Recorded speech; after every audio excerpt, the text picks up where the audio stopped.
Imagine waking up 2 weeks before the World Cup and discovering that Wayne Rooney just questioned whether Harry Kane still belongs in England's starting 11 on live radio. This wasn't some minor tactical disagreement. This wasn't the media twisting words. This wasn't a pundit hedging his bets. This is serious.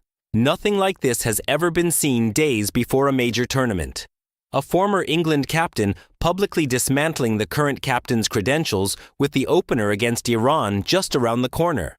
And there's a detail the FA still hasn't confirmed publicly.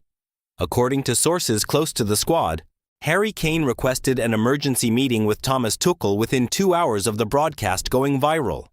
And the worst still hasn't come out. Over the next few minutes, you're going to understand exactly what happened, why it's divided the England dressing room down generational lines, and why this turns England's World Cup upside down. Because when this happens 2 weeks before the tournament, it's not just punditry. It's a direct challenge to the captain's authority, to Tuchel's team selection, to everything England have built around their all-time leading scorer. And behind the scenes, the tension is worse than it looks. It all started during what should have been a routine Talksport appearance. Wayne Rooney was asked about England's attacking options for the Los Angeles opener when he allegedly paused, leaned forward, and said something that shocked the studio into silence. According to multiple reports, Rooney stated that the Harry Kane of 2018 doesn't exist anymore, and we need to stop pretending otherwise. Co-host Laura Woods reportedly tried to redirect, but Rooney continued.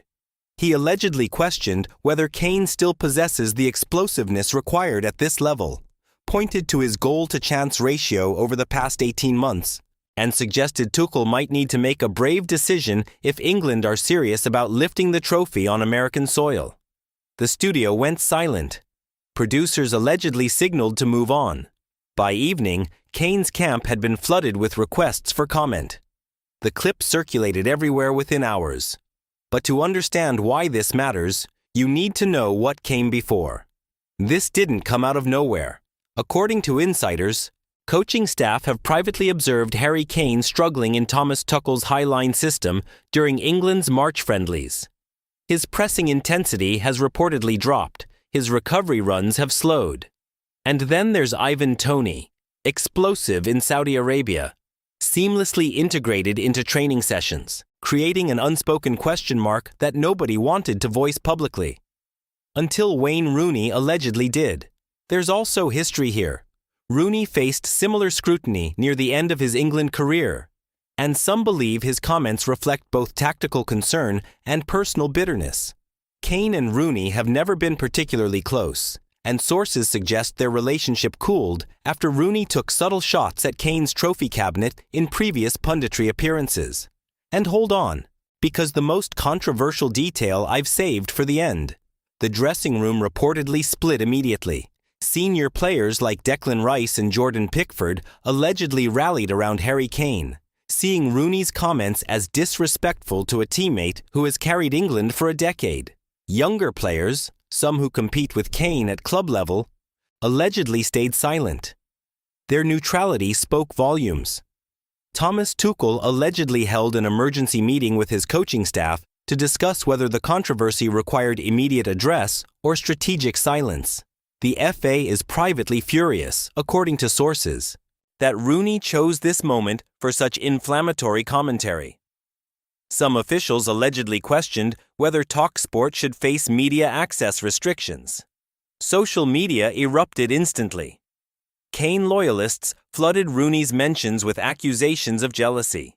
Ivan Toney supporters cited statistics showing Kane's declining sprint speed. The debate consumed every England fan forum within hours.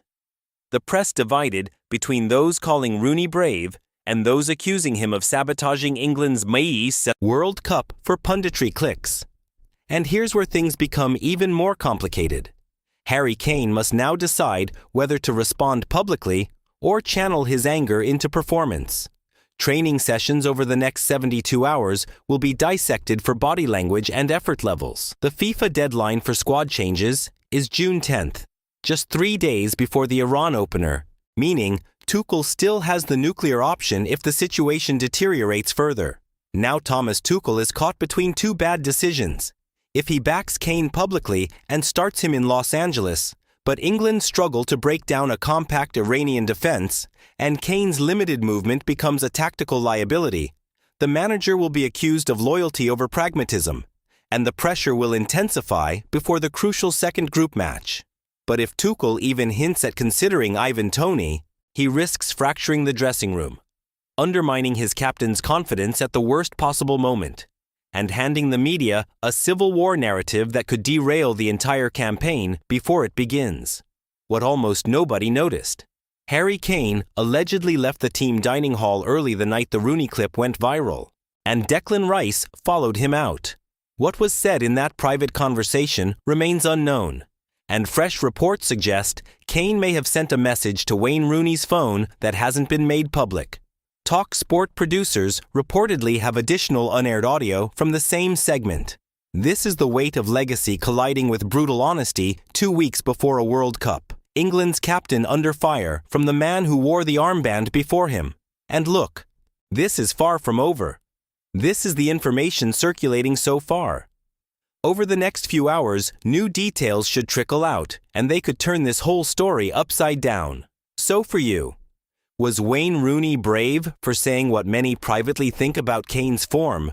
Or did he cross a line by publicly undermining England's captain 2 weeks before a World Cup? Let us know in the comments below. And if you don't want to miss the next major development, subscribe now and turn on notifications. Because when this fully breaks, you'll want to be the first to know, not the last.